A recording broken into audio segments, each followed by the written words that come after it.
Padre Celestial, te damos gracias, Señor, por esta travesía que hemos llevado a través del libro de Éxodo, la historia de la redención de tu pueblo, de las garras de la esclavitud, Señor.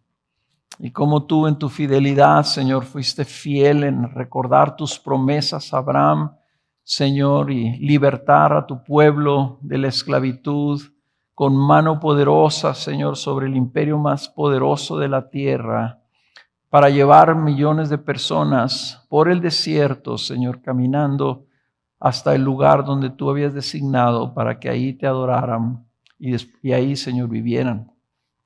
Te damos gracias, Señor, porque este ha sido un tiempo hermoso, de gran instrucción, de gran aliento, y que seguiremos por algunas semanas más repasando, Señor, lo que fue el decálogo, las leyes que tú escribiste en esas tablas de piedra y que después Moisés transcribió. Señor, queremos aprender bien quién eres tú y cómo esperas tú, Señor, que nosotros vivamos como tu pueblo. Te pido que me ayudes, Señor, en este mensaje que cierra esta serie, para que mis hermanos sean alentados y animados en el llamado que tú haces al final, Señor, de cómo hemos de vivir a la luz de tu gloria. Te pido que nos bendigas, Señor, como iglesia y me ayudes a mí a servirlos efectivamente en el nombre de Jesús. Amén. Bien. Bueno, hermanos, Éxodo, creo que estamos terminando y creo que es importante que más o menos nos acordemos de todo lo que ha pasado, de cómo está la historia, ¿cuál ha sido la línea de la melodía de la historia del Señor libertando a su pueblo? Y ustedes recordarán, Dios fue fiel, se acordó de su pueblo para rescatarlo de las garras del Egipto. Se acordó porque vio y se conmovió por el sufrimiento de su pueblo en Egipto. Ya había escogido a Moisés, lo había preparado 40 años en Egipto para que fuera un príncipe. Después de ahí lo sacó, Moisés salió huyendo y estuvo 40 años en el desierto, ¿verdad? Cuidando chivas y ovejas que no eran ni siquiera de él. 40 años para desaprender lo que había aprendido y aprender que realmente él en sus propias fuerzas no era nadie. De ahí el Señor lo llama, ¿verdad? Y le llama y habiéndolo preparado para que sea ese libertador y profeta. Ustedes recuerdan cómo el Señor le hablaba a Moisés y Moisés hablaba por medio de su hermano Aarón, habló a Faraón, habló al mar, habló para traer la voluntad de Dios y decirle al pueblo lo que el Señor quería. A través de esa interacción, ¿verdad? Vemos que parte de la intención del Señor en el rescate, en el proceso, era revelarse. Israel no conocía quién era verdaderamente su Dios. Ellos conocían los dioses de Egipto. Sabían que había el Dios de Abraham, Isaac y de Jacob, pero no lo conocían, no sabían cómo era, no sabían cuál era su personalidad, su carácter, su voluntad, su poder. Y a través del libro de Éxodo el Señor se está manifestando, se está revelando, no solamente como aquel que los cuida, que los rescata, que provee para ellos, ¿verdad? Que los cubre del sol, que los ilumina en la noche, que no los abandona, que les da pan del cielo y agua de las rocas, pero se revela también como su Señor. Y les dice, así han ustedes de vivir. Hace un pacto con ellos para Él habitar en medio de ellos y que ellos sean su pueblo. Ese es el tema de Éxodo. Es el tema de toda la Biblia. Dios quiere un pueblo que sea de su exclusiva posesión. Y Dios quiere que ese pueblo, ¿verdad?, lo tenga a Él como su único Dios. y estén totalmente dedicados a Él. Esa era la intención del Señor y hace un pacto con ellos.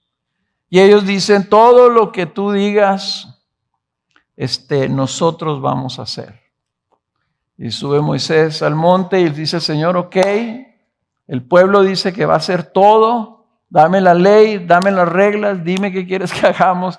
Se tarda 40 días con el Señor y cuando baja resulta que el pueblo ya se les había olvidado su juramento y habían mandado a hacer un becerro de oro porque dijeron, no sabemos qué le pasó a Moisés, ya no tenemos profeta, ya no tenemos libertador, vamos a hacernos un Dios y que ese Dios sea el que vaya delante de nosotros. Se rompe el pacto, ¿verdad? Pero eso no es el fin de la historia. El Señor ya había preparado a un intercesor.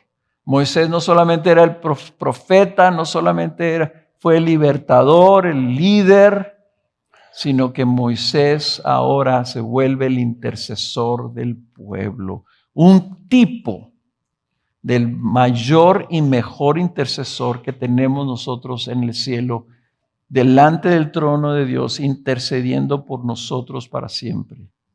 Moisés, un tipo del Jesús como nuestro intercesor eterno.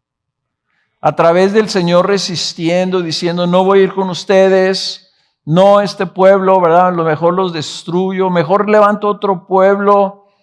Y Moisés intercede, hasta que dice el Señor, está bien, voy a reanudar mi pacto y voy a ir con ustedes.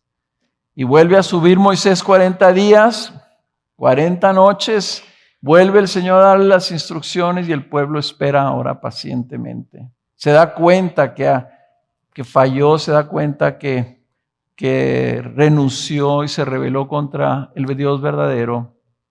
Baja Moisés y entonces se reanuda el pacto y es donde estamos ahorita. Lo que está haciendo al final, el énfasis que está haciendo el Señor al final del Éxodo es este. El Señor es fiel. Y esa fidelidad de Dios se ve en que el Señor, a pesar del pueblo, la falla del pueblo no lo limita. El Señor dice, ok, tú fallaste, pero yo tengo un intercesor aquí que está intercediendo por ti. Y es un sacerdote, es un tipo de sacerdote que está apelando por ti, está entre tú y yo. Y yo amo a Moisés y porque ha hallado gracia ante mis ojos, yo voy a mantener mi pacto. La fidelidad de Dios es que Él tiene un propósito y ese propósito no depende de la fidelidad del pueblo. Eso es lo que quiere el Señor enseñarnos. Que no escogió a Israel porque Israel era el mejor pueblo. No escogió a Abraham porque Abraham era el mejor hombre. Escogió un pueblo que él sabía que se iba a rebelar, que era cabezón, que era duro, que era terco, que era necio, como lo somos nosotros. Pero él se manifestó y manifestó su gloria al decir que él era un Dios compasivo, clemente, paciente, que muestra misericordia a millares. Ese es el Dios del pacto. Entonces aquí decimos, no, qué tremendo, Israel fracasó, se rebeló, hizo un becerro de oro, nosotros hubiéramos hecho lo mismo, hermanos. Y si hemos aprendido algo de Cristo y de la gracia de Dios, el Nuevo Testamento, Jesús nos ayuda a interpretar lo que estaba sucediendo aquí. Más de 1000 años antes de que viniera Jesús. Es el mismo Dios. Es el Dios de toda gracia. Es un Dios que dice, yo quiero un pueblo. Y yo voy a escoger un pueblo. Y ese pueblo no va a ser digno que yo lo escoja, pero yo lo voy a escoger porque soy un Dios de toda gracia. Y yo me voy a encargar, yo voy a poner los medios para que ese pueblo pueda ser mío. No dio las leyes para que las obedecieran y entonces dicen, como si obedecieron mi ley, los voy a escoger. No, los escogió antes y luego les dio la ley. Eso lo vimos ya. ¿Verdad? Fallan, dice el Señor, ok, pero yo voy entonces a ir con ustedes y les voy a volver a dar la ley. Ahora tú, Moisés, tú vas a escribir la ley en esas tablas y las vas a poner ahí en el arca que yo te dije que me vas a construir, porque yo voy a habitar con mi pueblo y mi pueblo será mío y mi pueblo no me descalificará. Hermanos, nuestro Dios es un Dios tan asombroso que si dependiera de nosotros salvarnos, nadie se salvaría. Pero no depende de nosotros. Depende de que Él es un Dios compasivo, clemente, lleno de paciencia, de amor y que muestra misericordia a millares. De eso es lo que se trata Éxodo. Y estamos terminando, pero les quiero leer esta cita de Deuteronomio 14:2, que como les digo, es el tema que se repite a lo largo de toda la Biblia, lo que dice aquí, desde el principio hasta el final. Dice, porque eres pueblo santo para el Señor tu Dios. Es el Señor hablándole a Israel. Israel no era un pueblo santo como nosotros lo entendemos. Pero cuando Dios dice que eres un pueblo santo, cuando nos dice a nosotros que somos sus santos, nos está diciendo, ustedes son míos, apartados para mí, ustedes me pertenecen, usted eres un pueblo santo para el Señor tu Dios, y el Señor te ha escogido para que le seas un pueblo de su exclusiva posesión de entre los pueblos que están sobre la superficie de la tierra. Nosotros fuimos escogidos. Eso dice la canción, estamos cantando, ¿verdad? Fuimos escogidos, ¿sí, verdad? Creo que sí, ¿verdad? Fuimos escogidos para que seamos de Él, de su exclusiva posesión. En otras palabras, yo te escojo a ti, pero no quiero que tengas a ningún otro Dios. Ese es el pacto. Yo te escojo, te perdono, te redimo, te santifico, tú eres mío, pero la condición es que no más mío, no de nadie más. Entonces, hermanos, vamos a ver ahora nuestro texto. Hay cosas muy interesantes en todos estos capítulos y vamos a leer bastante. Vayan al capítulo 36 y vamos a leer del versículo 8 al 24. 36 del 8 al 24. Voy a leer, sigan ustedes ahí con su lectura. Dice, todos los hombres hábiles de entre los que estaban haciendo la obra hicieron el tabernáculo con 10 cortinas de lino fino torcido y tela azul, púrpura y escarlata, con querubines, obra de hábil artífice. Bezalel, ¿se acuerdan que Bezalel había sido escogido al principio del capítulo que era el maestro principal? Bezalel lo hizo. La longitud de cada cortina era de 28 codos y la anchura de cada cortina de 4 codos. Todas las cortinas tenían una misma medida. Unió 5 cortinas una con otra. También las otras 5 cortinas las unió una con otra. Hizo lazos de tela azul en el borde de la cortina del extremo del primer enlace. Lo mismo hizo en el borde de la cortina del extremo del segundo enlace. Hizo 50 lazos en una cortina e hizo 50 lazos en el borde de la cortina que estaba en el segundo enlace. Los lazos se correspondían unos a otros. Hizo además 50 broches de oro y unió las cortinas una a la otra con los broches de manera que el tabernáculo llegó a ser una unidad. Hizo también cortinas de pelo de cabra, manera de tienda, sobre el tabernáculo. Hizo 11 cortinas en total.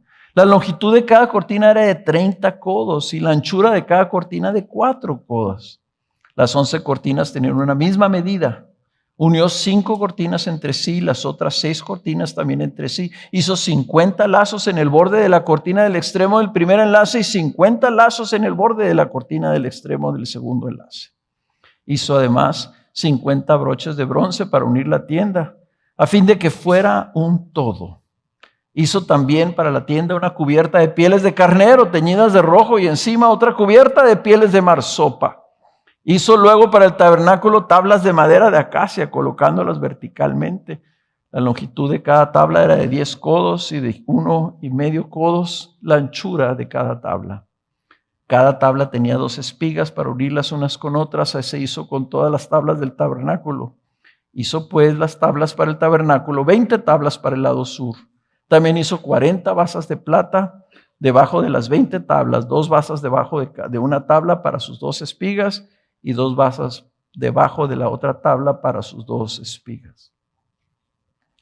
Básicamente, hermanos, es una descripción bastante, no quiero decir difícil de entender, pero bastante complicada, ¿verdad? De estársela imaginando, pero básicamente está describiendo una carpa. ¿Ok? Esta iglesia empezó con una carpa.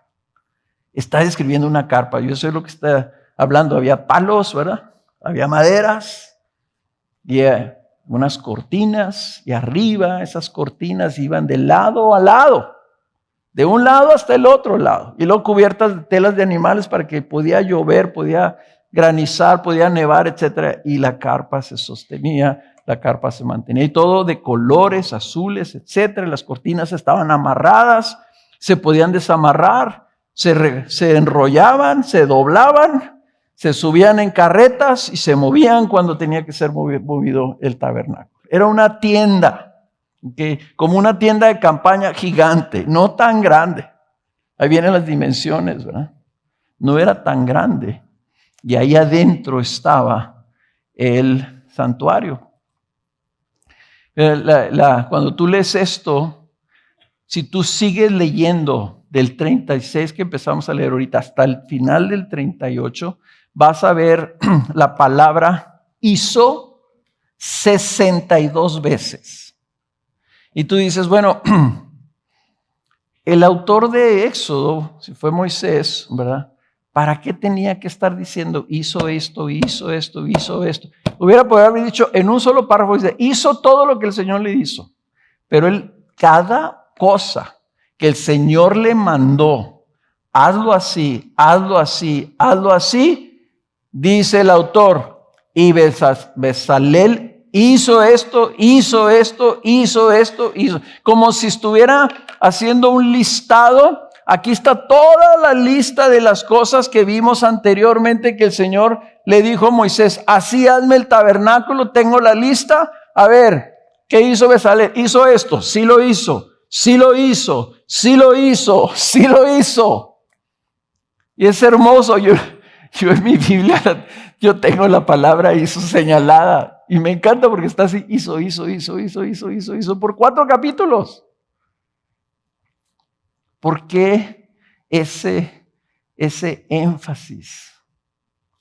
Porque así como el Señor fue fiel en hacer todo lo necesario para rescatar, redimir a su pueblo, alimentar a su pueblo, cuidar a su pueblo, así como nunca se le olvidaba cada mañana mandar el maná, nunca se le olvidaba cada mañana abrir las fuentes de agua.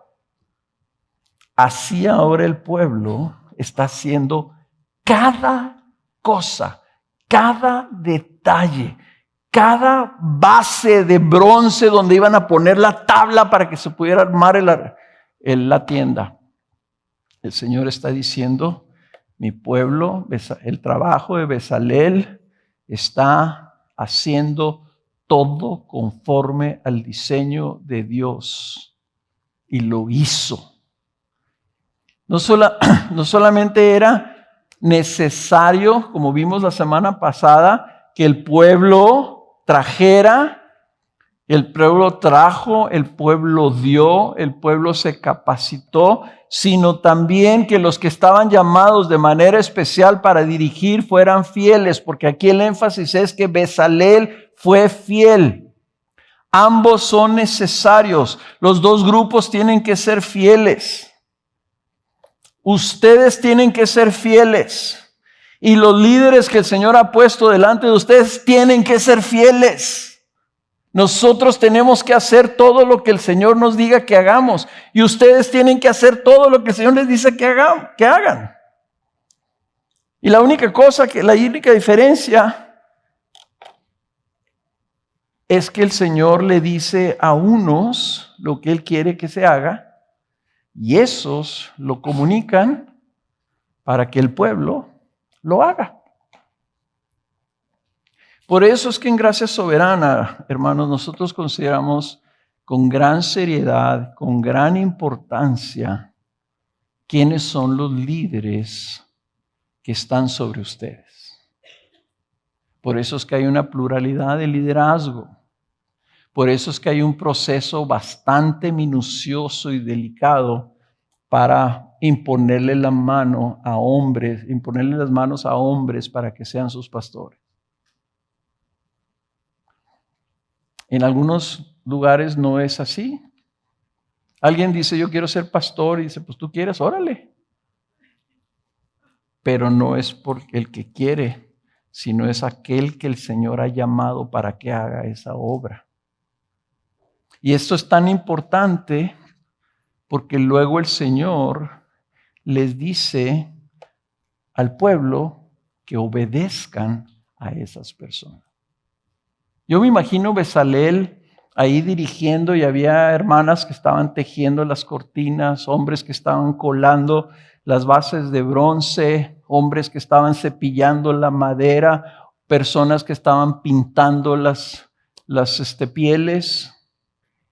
Y Bezalel estaba diciéndole, no lo hagas así, o este rojo no está tan rojo, va a quedar pinto, ¿verdad? Salió rosa, píntalo de nuevo, ¿verdad? O qué sé yo.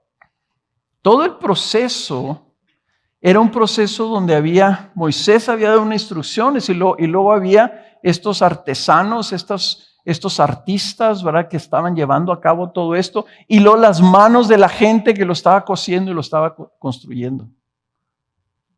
Entonces, eso es el modelo del Señor y es hermoso. En la iglesia es igual. Por eso es que tenemos Gracia Soberana México.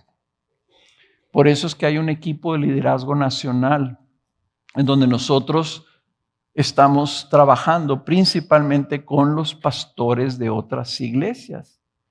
El que yo sea un líder nacional no quiere decir que a mí el Señor me está hablando y me está diciendo lo que Él va a hacer en diferentes iglesias.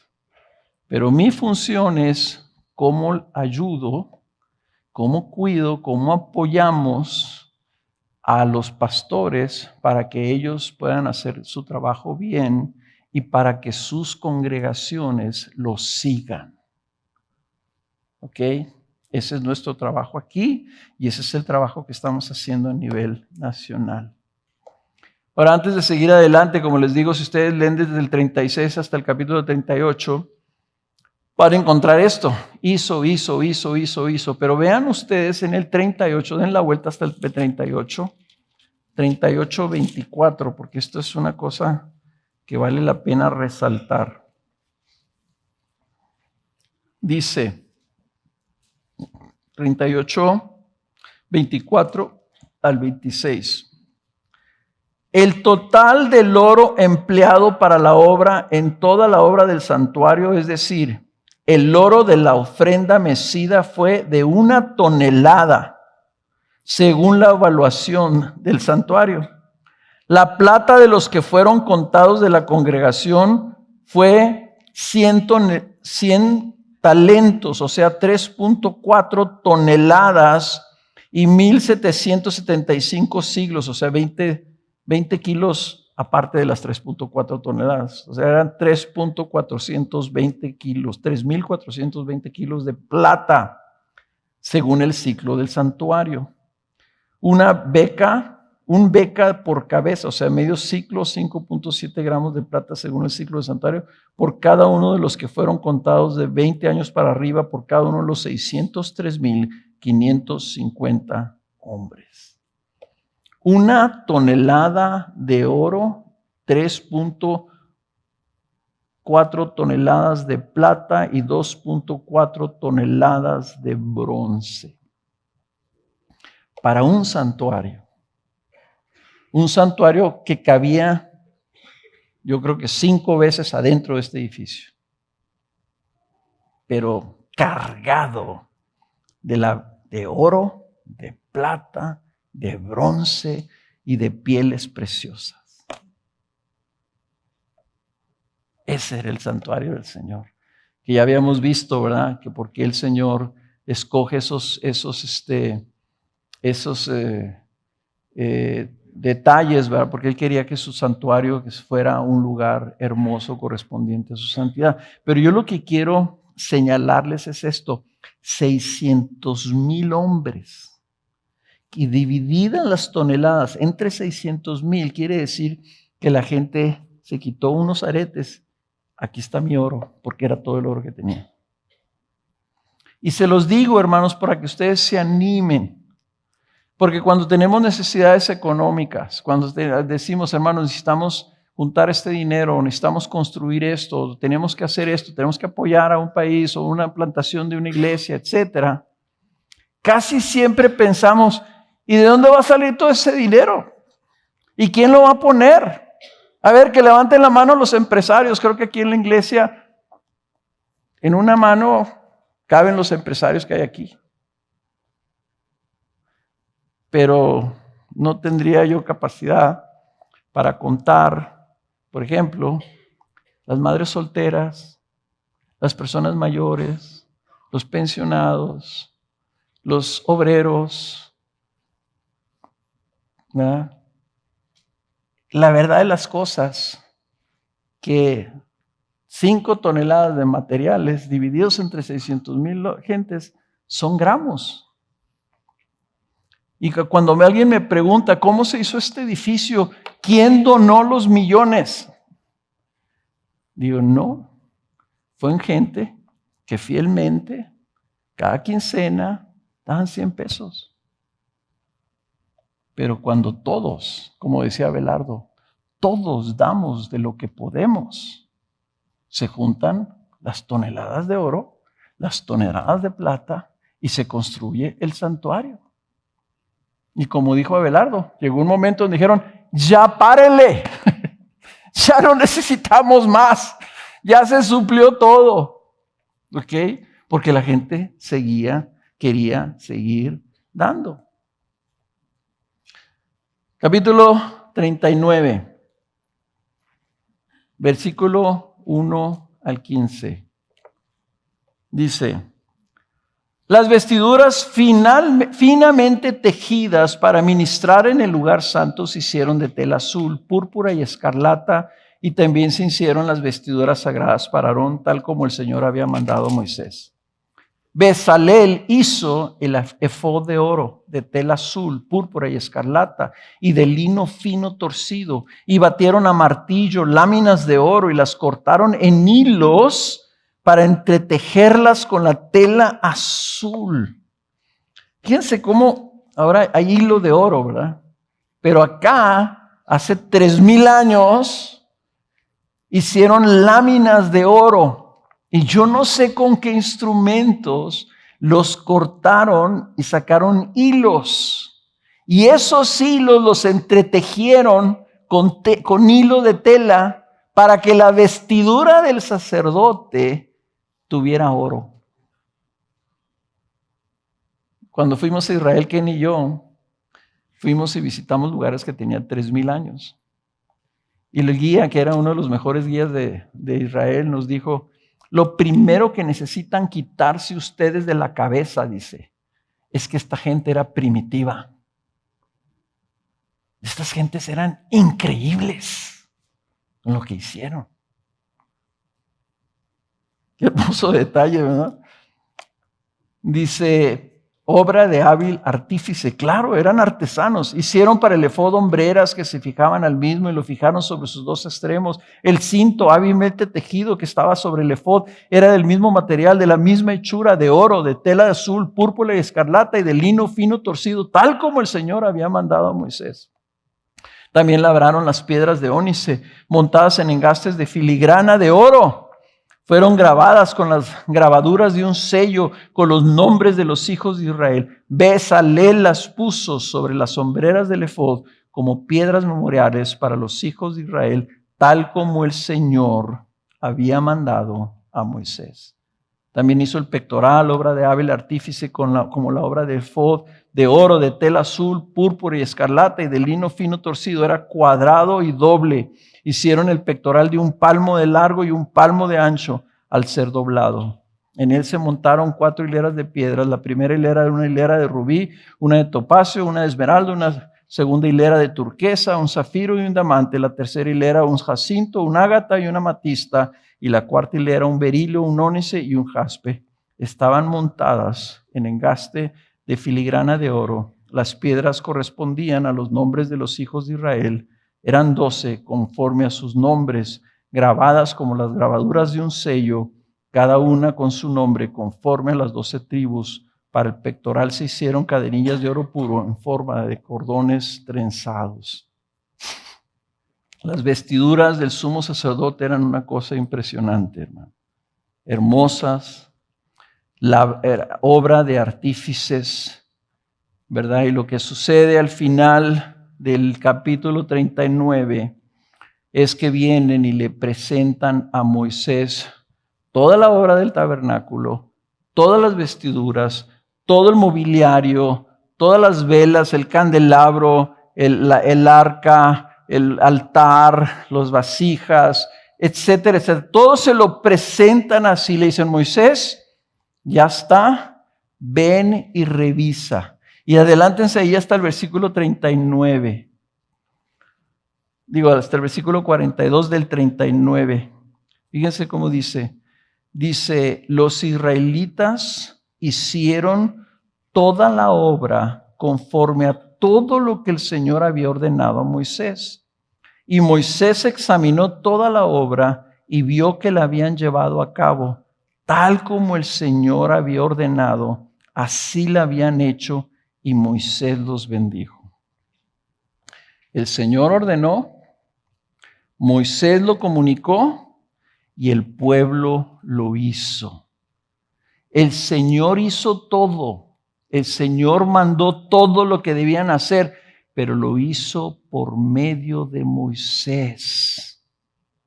Y esto es importante. Dios usa líderes. En el capítulo 40, el mismo énfasis. Vean el capítulo 40, versículo 16. Así Moisés lo hizo conforme a todo lo que el Señor le había mandado. Así lo hizo. O sea, Moisés entonces dice que ya lo hicieron, pero él entonces empieza a él hacer ahora la parte que a él le correspondía. Ellos terminaron la obra, pero Moisés la levantó. Miren, en el primer día, en el primer mes del segundo, el año segundo, el día primero del mes, el tabernáculo fue levantado. Moisés levantó el tabernáculo y puso sus basas, colocó sus tablas, metió sus barras y erigió sus columnas y extendió la tienda sobre el tabernáculo y puso la cubierta de la tienda arriba sobre él, tal como el Señor había mandado a Moisés.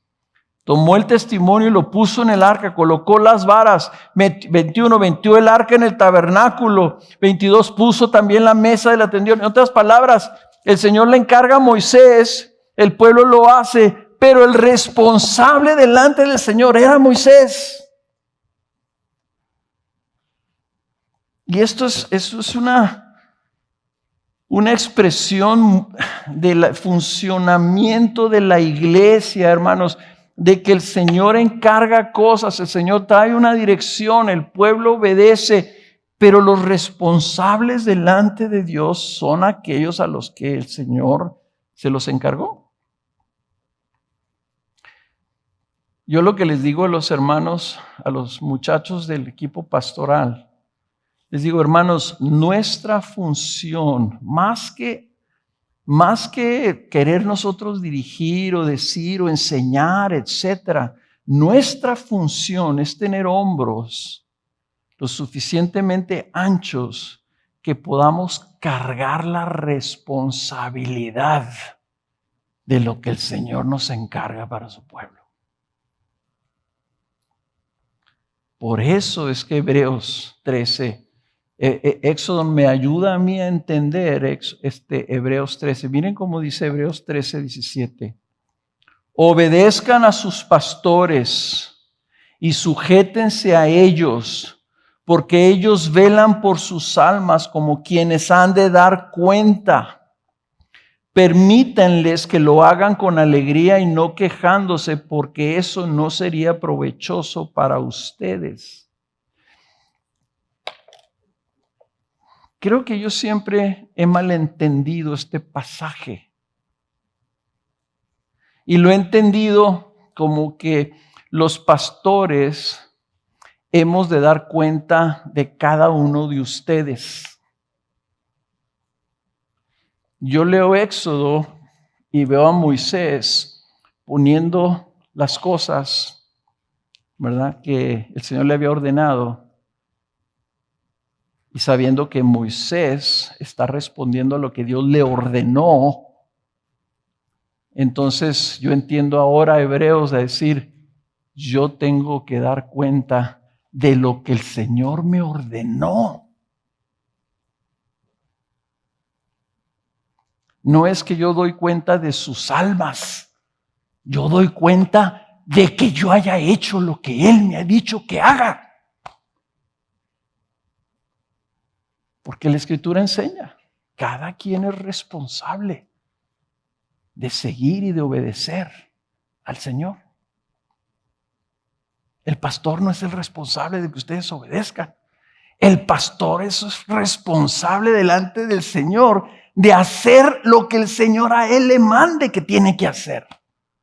Que enseñe lo que tiene que enseñar.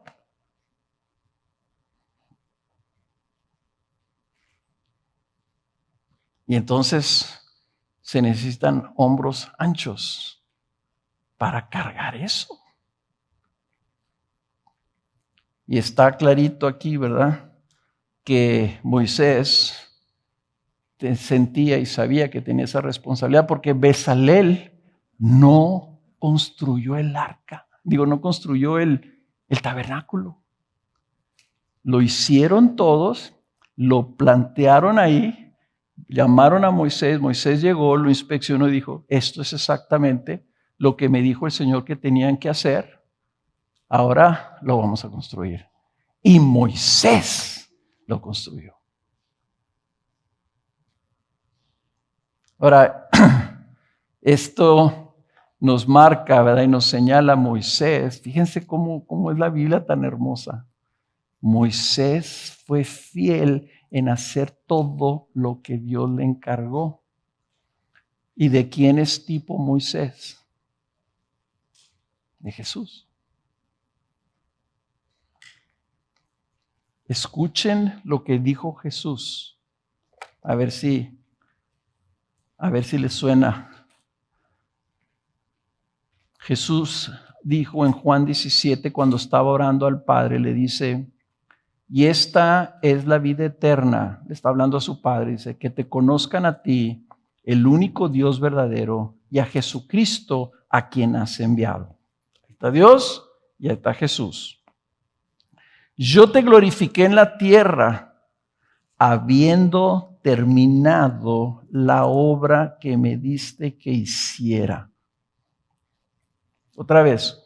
Yo te glorifiqué en la tierra, habiendo terminado la obra que me diste que hiciera. Y ahora glorifícame tú, Padre, junto a ti, con la gloria que tenía contigo antes de que el mundo existiera.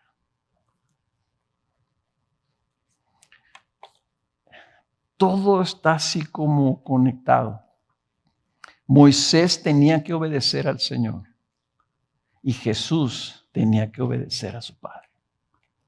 Por eso en ese pasaje tan extraordinario en Hebreos capítulo 5, dice que Jesús, aunque era hijo, dice, aprendió obediencia por lo que padeció. Jesús vino a obedecer. Y todo el Evangelio de Juan repite y repite el Señor, yo no vine a hacer mi voluntad, yo nomás vine a hacer la voluntad del Padre. Y Jesús es nuestro modelo. La santificación significa que nosotros tenemos que aspirar a ser semejantes a Jesús. Entonces Jesús, dice Hebreos, dice, aunque era hijo aprendió obediencia, Hebreos 5:8, por lo que padeció, versículo 9, y habiendo sido hecho perfecto, o sea, habiendo cumplido todo, vino a ser fuente de eterna salvación para quienes, para todos los que le obedecen a Él. Ahí está el pueblo. Ahí estamos nosotros. En otras palabras, la revelación de Dios en Éxodo es, yo soy tu Dios, yo te escogí a ti para que seas mi pueblo, ¿ok? Te voy a poner a un líder, te voy a poner a un intercesor, te voy a poner a un salvador, un libertador, un profeta. Es Jesús mi hijo. Y Él va a llamar gente y les va a dar dones para que los sirvan a ustedes, para que ustedes puedan obedecer. Él me va a obedecer a mí, porque yo soy el Señor. Y ustedes lo van a obedecer a Él. Y ese es el camino de la salvación. Entonces, tú ves, todos hicieron todo, todo se obedeció, todo siguió, etcétera. Pero nuestra obediencia, hermanos, no es opcional. Nuestra obediencia a Cristo es esperada por Dios y es requerida por Dios. ¿Qué hubiera pasado si Moisés viene y empieza a ver las telas ahí, las pieles, y se da cuenta que están mal cosidas? Que los amarres no aguantan. Que viste al sumo sacerdote porque viene ahí que lo viste y lo pone y todo y le pone la corona, etcétera, etcétera. Imagínense que empieza a caminar el sacerdote y toda la filigrana esa de oro que traía las telas le empiezan a raspar todas las piernas. Y dice, esto no me puedo mover, esto es un tormento. O sea, todo tuvo que obedecerse para que todo se cumpliera como el Señor necesitaba y que todo funcionara. Bueno, esta es una imagen. En la iglesia es igual. Jesucristo vino y Jesucristo dice, hermanos, esta es la voluntad de mi Padre. Él vino a revelarnos igual quién es ese Dios de toda gracia y cuál es su voluntad y cuál es su ley. Y tiene ayudantes. Tiene besaleles, no besalelos, que dirigen al pueblo en lo que se tiene que hacer, que enseñan y levantan artesanos que hacen cosas hermosas para su reino. Pero el pueblo tiene que obedecer, los líderes tienen que obedecer y el Redentor tuvo que obedecer al Señor, que es compasivo, clemente, que muestra misericordia a millares, que es lento para la ira.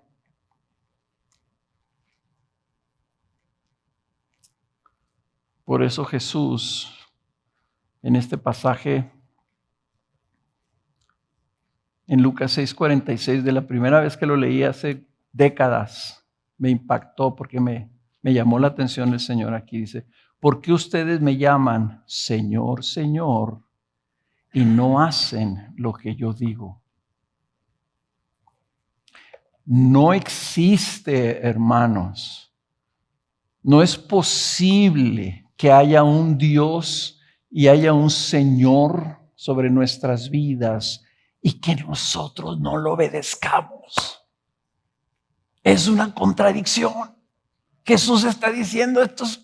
¿Por qué me dices Señor? Y si yo te digo que ames a tu prójimo, no lo amas. Es igual que Moisés decir, pues ¿por qué me dicen que sí, Moisés, tú eres nuestro líder, échale ganas, vámonos a la tierra prometida? Y les digo, háganme una cortina de chivo y no me hacen caso. ¿Verdad? Esto, ahorita que cantábamos, porque esta frase la cantamos y me dio cosa cantarla. Dice, y todos estábamos cantando con muchas ganas. Serviremos al Señor, serviré. ¿Saben de dónde sacaron esa frase? ¿Saben quién dijo eso? En Éxodo, ¿quién dijo eso? Seguiremos al Señor o serviremos al Señor. Lo mismo. E Israel, cuando Moisés les presentó el nuevo pacto, dijo, Dios quiere ser su Dios y que ustedes sean su pueblo. Seguiremos al Señor. Se tardó 40 días, ni siquiera 40 días les duró el gusto. ¿Por qué me dices, Señor, Señor, y no haces lo que yo digo? Y por eso me sentí mal, porque a veces, hermanos, pensamos que porque confesamos algo, ya es real. Y podemos tener las mejores intenciones y podemos, sí, nosotros vamos a servir y yo voy a ayudar y me voy a apuntar y voy a dar y voy a participar y voy a asistir y voy a estudiar y voy a leer y voy a hacer la tarea. Es lo que quieras. Lo dices, lo cantamos. Pero si no hay obediencia, no hay señorío. Y no nos engañemos.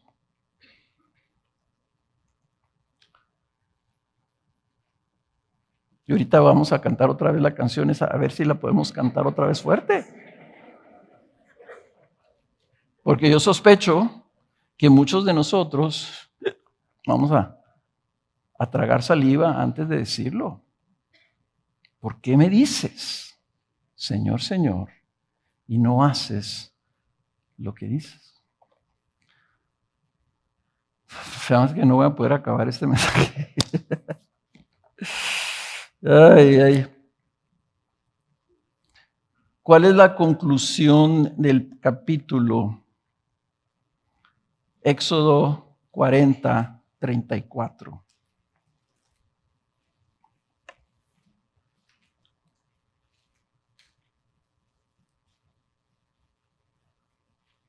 Moisés hace todo. Moisés cumple, construye, coloca la cortina, coloca la cortina 28, por ejemplo, coloca la cortina, pone el altar, pone la pila, se lavan las manos, todo, etcétera, etcétera. Moisés levanta el atrio, levanta el altar, cuelga la cortina, etcétera. Hace todo como el Señor se lo mostró. Y en el versículo 34 dice, entonces la nube cubrió la tienda de reunión y la gloria del Señor llenó el tabernáculo. Moisés no podía entrar en la tienda de reunión porque la nube estaba sobre ella y la gloria del Señor llenaba el tabernáculo. Y en todas sus jornadas, cuando la nube se alzaba de sobre el tabernáculo, los israelitas se ponían en marcha. Pero si la nube no se alzaba, ellos no se ponían en marcha hasta el día en que se alzaba. Porque en todas sus jornadas la nube del Señor estaba de día sobre el tabernáculo y de noche había fuego allí a la vista de toda la casa de Israel. Moisés obedece, Bezalel obedece, el pueblo obedece. Moisés construye las cosas tal y como el Señor se lo había demandado. Hacen todo, entregan todo, cumplen todo. La respuesta del Señor es, qué bien, ahora yo voy a habitar con ustedes. La clave, lo voy a poner así, la clave de la experiencia, de la presencia y bendición del Señor sobre la iglesia está en la obediencia de ese pueblo. Si ustedes dicen, yo como quisiera experimentar la gloria y la presencia de Dios en mi congregación, que nos reunamos, imagínense que nos reunamos y se llene este lugar de una nube de la gloria de Dios. ¿Qué quiere el Señor para que eso suceda? ¿Qué quiere el Señor para que cuando tú te acerques a Él seas revivido, reanimado, motivado, refrescado, empoderado, fortalecido con su presencia? ¿Qué quiere el Señor? ¿Qué espera el Señor? Espera que seamos su pueblo y que seamos obedientes a lo que Él nos dice. Esa es la clave del avivamiento. Eso es lo que yo entiendo que es la clave del avivamiento. La presencia de la gloria de Dios desciende para habitar con el pueblo y lo hace de una manera tan evidente, ¿verdad? Que Él desde ese momento, ahí estuvo su presencia caminando con ellos. Nosotros también queremos eso. Queremos vivir en eso. Y creemos la promesa donde 2 o 3 están reunidos en mi nombre, ahí voy a estar yo en medio de ellos. Lo creemos. Hermanos, pero si nos reunimos y venimos y cantamos, Señor, Señor, a ti te serviremos, Señor, yo estoy aquí, pero luego es algo que nomás está saliendo de nuestros labios, una buena intención, pero al final de cuentas no estamos realmente preocupados por obedecer al Señor, entonces no sucede. Primera de Tesalonicenses 2, 11 y 12 dice: saben además de qué manera los exhortábamos, alentábamos e implorábamos a cada uno de ustedes como un padre lo haría con sus propios hijos. Versículo 12, para que anduvieran como es digno del Dios que los ha llamado a su reino y a su gloria. La gloria es el propósito de Dios. Dios habita en su gloria, pero la gloria de Dios es su santidad. Entonces, si nosotros estamos llamados a esa gloria, el Señor quiere entonces que nosotros caminemos en esa obediencia. No es tan difícil de entender. El problema es que luego lo difícil es realmente vivir de esa manera digna del que nos llamó a su gloria. Él quiere que nosotros, en la oración sacerdotal de Jesús en Juan 17, el Señor dice: Señor, quiero que los que tú me has dado estén conmigo, ¿verdad? Donde yo voy a estar. Eso quiero. Los que tú me has dado, quiero que estén conmigo. Dice, para que vean mi gloria. Para que estén conmigo en mi gloria. Ese es el mayor tesoro, es el mayor premio, es el mayor privilegio, es el objetivo de tu salvación, es que tú habites con Dios para siempre en su gloria. Cristo no vino a morir en la cruz para que tú tengas una buena vida, para que tengas un buen matrimonio y una bonita familia. Cristo vino a dar su vida por ti para que donde Él estés tú también. Y si Él está en la gloria, tú estés en esa gloria también.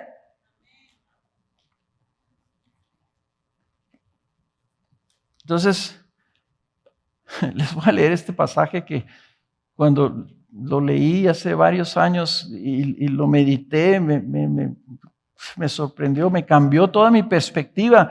Segunda de Tesalonicenses capítulo 2, versículo 13 dice: pero nosotros, o sea, Pablo está escribiendo, dice: nosotros siempre tenemos que dar gracias a Dios por ustedes, hermanos amados por el Señor, porque Dios los ha escogido.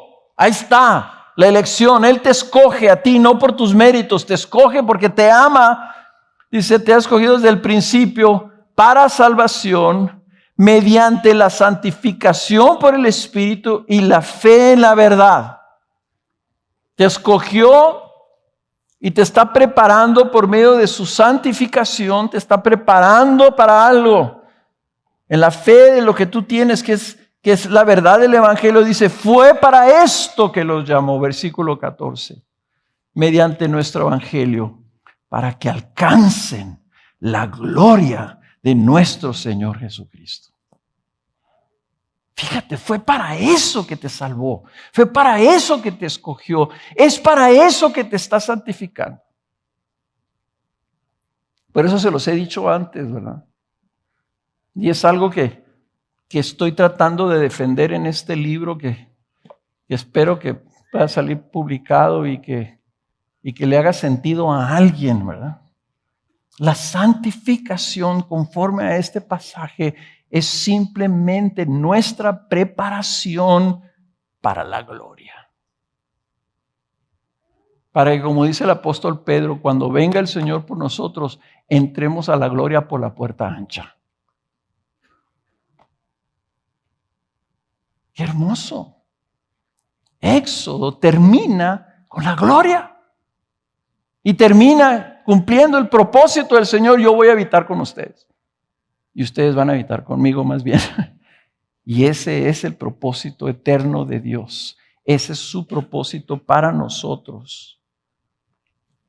Entonces, si fuiste creado, escogido, amado por Dios, para participar de su gloria, Cristo vino para hacer posible eso para ti y para mí.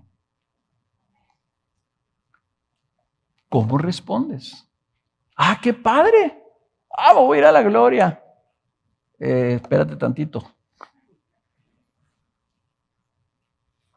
Si tú llamas a Jesús tu Señor, cuando te bautizaste, se te hizo esa pregunta. Lo confiesas a Cristo como tu Señor espera tu obediencia. No te escogió por tu obediencia, te escogió a pesar de tu desobediencia, pero te escogió para que sea Él tu Señor. Y si Él es tu Señor, Él espera, Él requiere, Él demanda nuestra obediencia. ¿Por qué? Porque estamos destinados a la gloria. Te está preparando para que estés donde Él está. Y entonces no se vale decirle, Señor, Señor, si no estamos dispuestos a hacer lo que Él nos pide.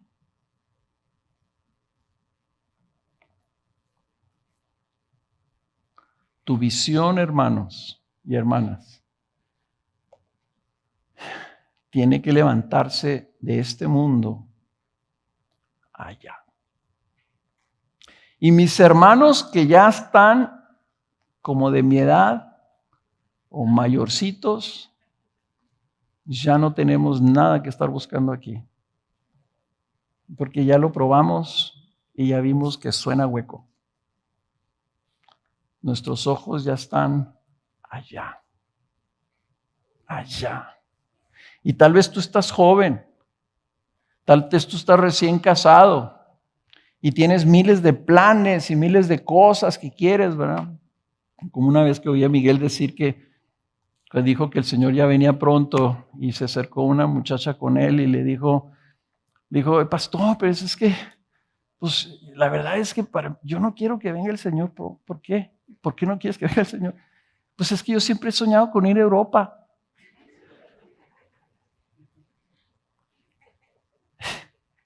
Y él se quedó así.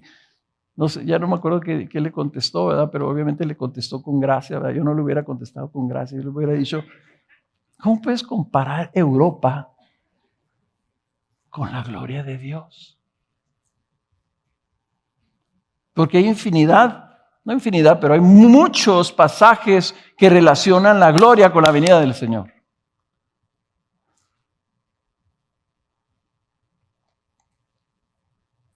¿Dónde están tus ojos? ¿Verdad? Por eso Colosenses dice, tus ojos tienen que estar puestos en las cosas de arriba, donde está tu vida, donde está tu futuro, donde está tu destino.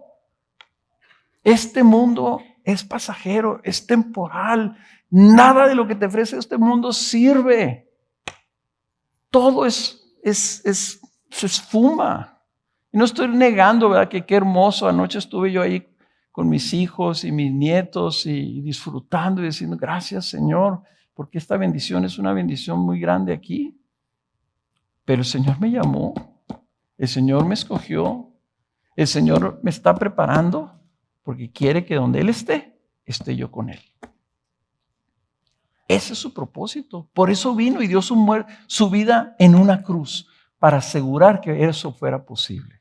Y eso lo hizo por ti y por todos los que estamos aquí. ¿A qué le estás tirando? Vamos a ponernos de pie.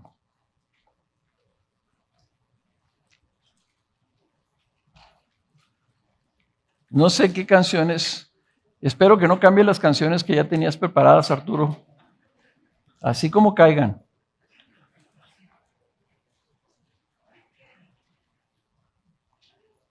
Y espero que los del coro ahorita que estén aquí también me vayan a escuchar, porque ustedes también son parte de la congregación. ¿Okay? Miren,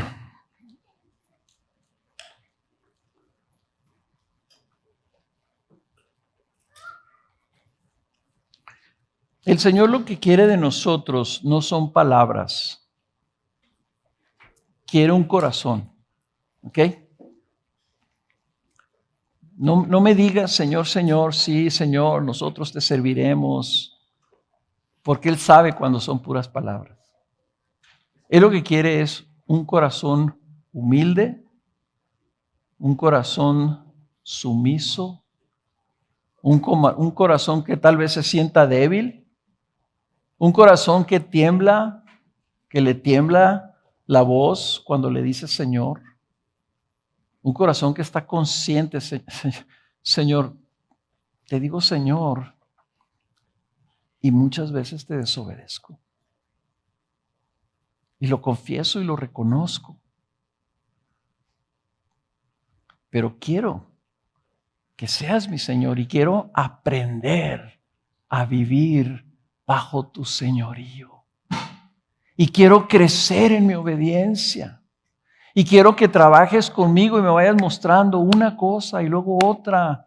Y ahora mira tu matrimonio y aquí no estás obedeciendo lo que te he dicho, cómo debes de tratar a tu esposa y cómo la debes de cuidar y nutrirla con ternura.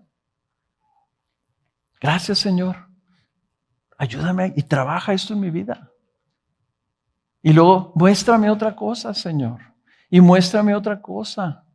Y enséñame a ser como tú, que fuiste obediente en todo. Eso es lo que quiere el Señor. Entonces sí, qué bueno que podamos cantar, nosotros serviremos al Señor, pero siempre con una conciencia de que Él nos está escuchando y que Él conoce nuestra vida, nuestros pensamientos, nuestras obras, nuestras palabras. Él conoce todo. Tenemos que ser humildes. Tenemos que ser honestos. A Él no lo podemos engañar. Tenemos que decirle, Señor, el arrepentimiento inicia con una conciencia de que lo necesitamos para obedecerlo. Lo necesitamos para obedecerlo. Sin Él no lo podemos obedecer. Por eso nos dio su Espíritu Santo. Entonces vamos orando. Antes de cantar vamos orando. Y vamos diciéndole eso, tú con tus propias palabras. Dile, Señor, a mí me retumban esas palabras. ¿Por qué dices Señor, Señor y no haces lo que yo digo? Y lo primero que tengo que decir es, sí, cierto, Señor. Tienes razón. Perdóname. Pero sí quiero que seas mi Señor. Y tal vez no me he portado el día de hoy o esta semana o este año. No me he portado como uno que te dice Señor. Pero quiero hacerlo. Enséñame, cámbiame, transfórmame, rompe ese patrón de desobediencia en mi vida. Si yo quiero caminar el arrepentimiento como lo hicieron los israelitas, que un día estaban siguiendo y cantando y bailando delante de un becerro de oro, pero semanas después trajeron todo lo que les pediste y hasta más. Así quiero ser, quiero caminar en arrepentimiento, siempre hacia la obediencia, siempre buscando tu palabra para que me diga y me muestre qué es lo que quieres de mí.